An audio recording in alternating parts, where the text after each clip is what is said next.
ഈ സ്ഥാനാർത്ഥി നിർണയ ചർച്ചകൾ നടക്കുമ്പോൾ നമ്മൾ സാധ്യതാ പട്ടികകളെല്ലാം പുറത്തുവിടുമ്പോൾ തന്നെ മലപ്പുറവും പൊന്നാനിയും ബ്ലാങ്ക് ആയിരുന്നു LDF-നെ സംബന്ധിച്ചിടത്തോളം.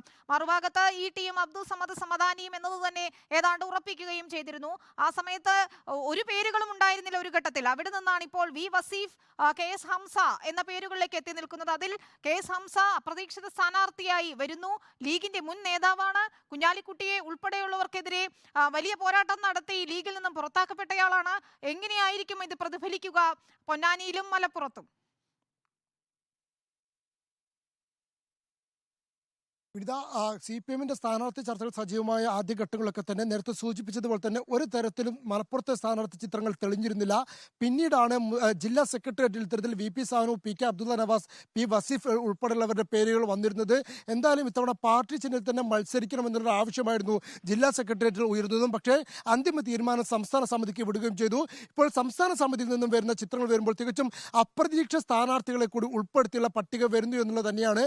DYFI സംസ്ഥാന പ്രസിഡന്റ് വി വസീഫ് മലപ്പുറത്ത് മത്സരിക്കുമ്പോൾ പൊന്നാനിയിലേക്ക് എത്തുന്നത് KS ഹംസയാണ്. KS ഹംസ മുസ്ലിം ലീഗിന്റെ മുൻ സംസ്ഥാന സെക്രട്ടറിയാണ്. പാർട്ടി നടപടി നേരിട്ടുകൊണ്ട് പാർട്ടിയിൽ നിന്നും പ്രാഥമിക അംഗത്തിൽ നിന്നും സസ്പെൻഡ് ചെയ്യപ്പെട്ട ആളാണ്. അഥവാ ഒരു ഘട്ടത്തിൽ PK കുഞ്ഞാലിക്കുട്ടിക്കെതിരെയും ലീഗ് നേതാക്കൾക്കുമെതിരെയുമൊക്കെ രൂക്ഷ വിമർശനങ്ങൾ ഉന്നയിച്ച സാഹചര്യത്തിൽ നിന്നും പാർട്ടി സ്ഥാനങ്ങളിൽ നിന്നും മാറ്റി നിർത്തലായിരുന്നു ആദ്യത്തിൽ KS ഹംസയ്ക്ക് നേരിട്ട നടപടി.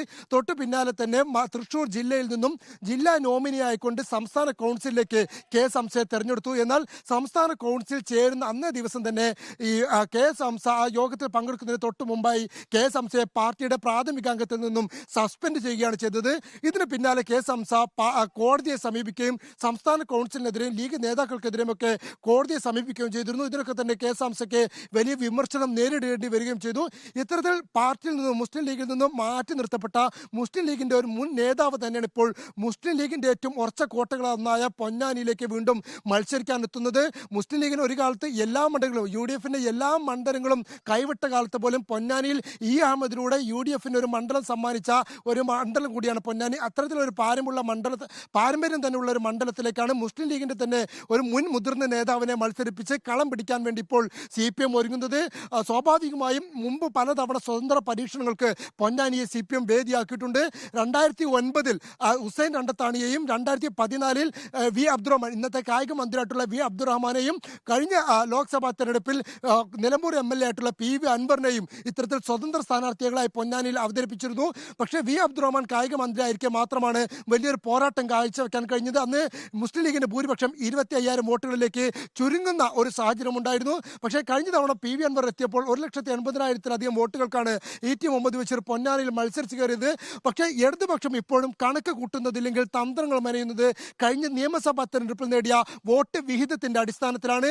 ഈ കഴിഞ്ഞ നിയമസഭാ തെരഞ്ഞെടുപ്പിൽ UDF-ന്റെയും LDF-ന്റെയും സ്ഥാനാർത്ഥികൾ തമ്മിൽ ലോക്സഭാ മണ്ഡലം അടിസ്ഥാനത്തിൽ പരിശോധിക്കുകയാണെങ്കിൽ നിയമസഭാ തെരഞ്ഞെടുപ്പിലെ വോട്ട് വിഹിതത്തിന്റെ വ്യത്യാസം വെറും 7,000-ൽ താഴെ വോട്ടുകൾ മാത്രമാണ്. അങ്ങനെയെങ്കിൽ ആഞ്ഞു പിടിച്ചാൽ ഒരു അട്ടിമറി പൊന്നാനിൽ സാധ്യത ഉണ്ട് എന്ന് തന്നെയാണ് ജില്ലാ സെക്രട്ടറി അടക്കം ഉയർന്ന ഒരു നിലപാട്. നേതാവിനെ ഇറക്കുമ്പോൾ പൊന്നാനിയിൽ ഒരു അട്ടിമറി ജയം പ്രതീക്ഷിക്കും.